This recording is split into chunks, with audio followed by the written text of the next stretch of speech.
Hi everyone, I'm Anave.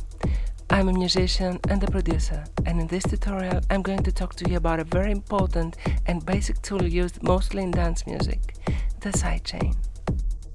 Please note that in modern music production you can achieve the same result by doing it in various ways.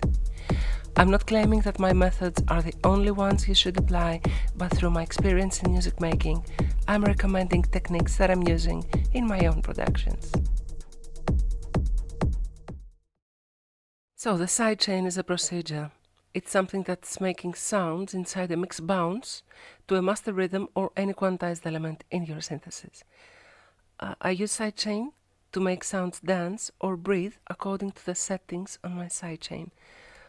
Of course, you can achieve sidechaining by using an external specialized plugin, but the method I'm going to show you is a manual old-school process based on a ghost trigger.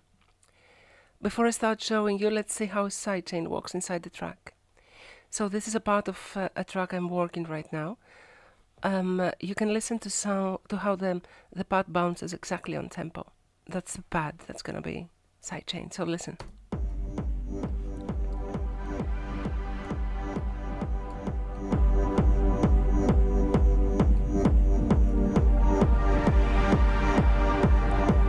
Okay, let me solo the pad here.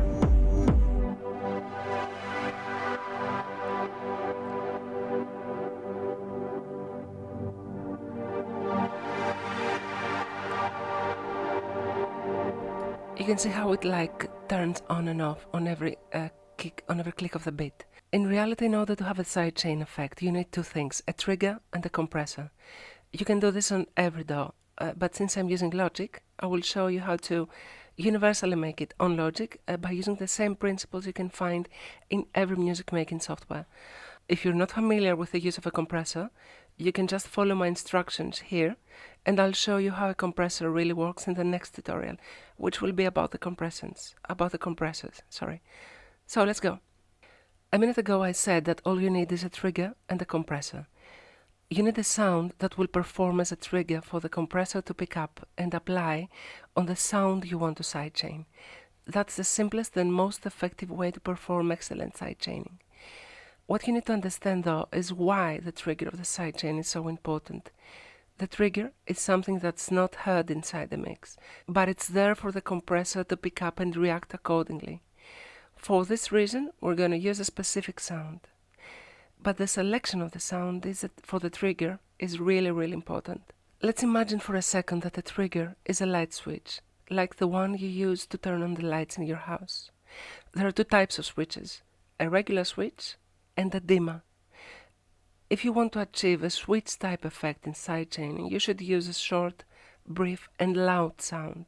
If you want the sidechain to be longer and more aggressive, I'd recommend a longer sound, like a snare or a kick.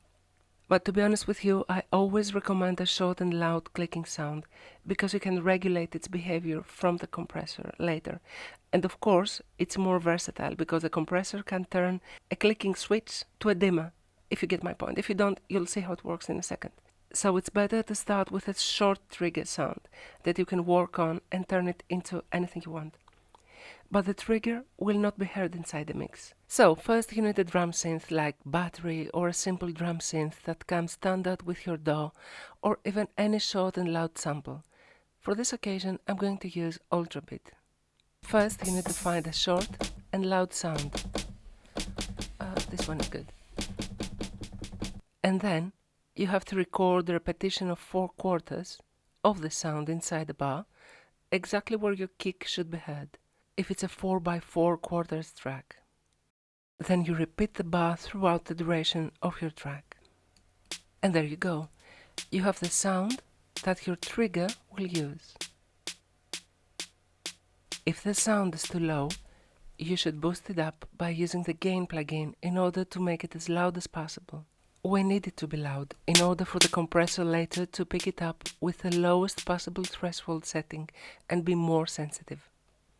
Step 2 is the routing sequence. We need to route this to an auxiliary. That's where the compressor will be looking for the trigger. So you bring up the console and you route it to a bus or an auxiliary. Any one of these will do. but let's choose bus 1 for now.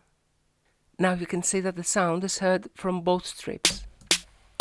But since we don't want to listen to it, and we only want the compressor to listen to it, I will go here and choose no output. Now the sound is still there as a sound signal, but we can't hear it. The compressor will though, and that was the objective here. Now let's see what we've done. Let me bring up a synth, Alchemy is fine, and let's write a small melody here in order to apply the sidechain on it. Don't forget to rename the channel accordingly.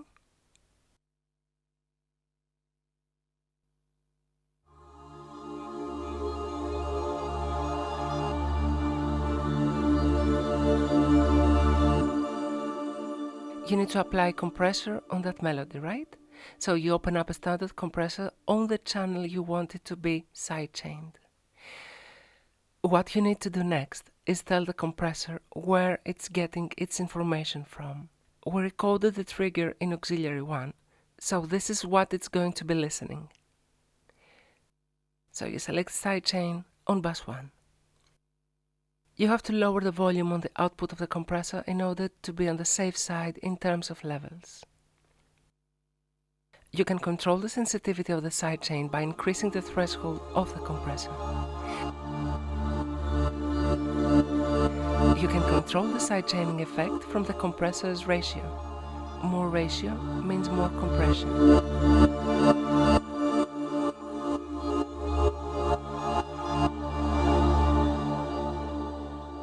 The knee is very important also when it comes to sidechain.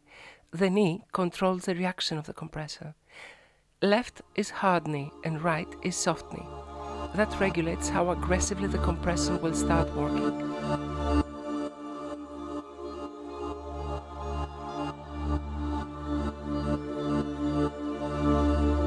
In case you're hearing a clicking sound in the sidechaining, you can always regulate the time the compressor begins to work from the attack knob, and you can adjust the way the compressor stops to work with a release knob.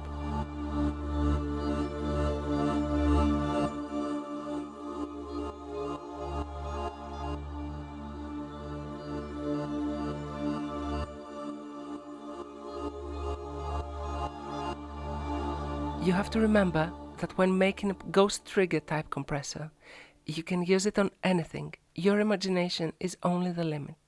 The procedure is really light for the processor of your machine, so you can apply it on anything. For example, you can make your hi-hats dance by sidechaining them. Let's see how we can do this. All you need to do is record a bar full of 16th hats and apply compressor and then sidechaining on them by using the same procedure like we did on the pad.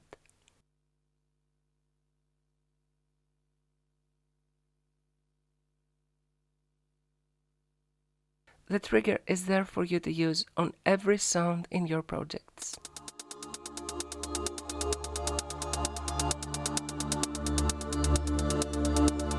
Be careful though, if you apply sidechaining on notes that have a 4/4 value, the compressor will automatically kill the nose of the sample. It kind of makes sense, right? It will compress the sample the moment it sounds, so it's much better to use it on notes with different musical values. One final thing and also a warning.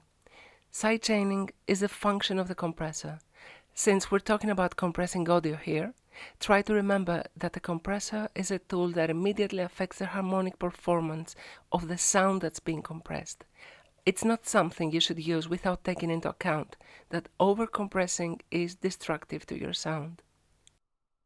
So that was the first tutorial about sidechaining. There's much more in sidechaining and compression, so I will be back with more soon. Thanks for watching, guys. I'd be happy if you can subscribe on my channel. See you soon.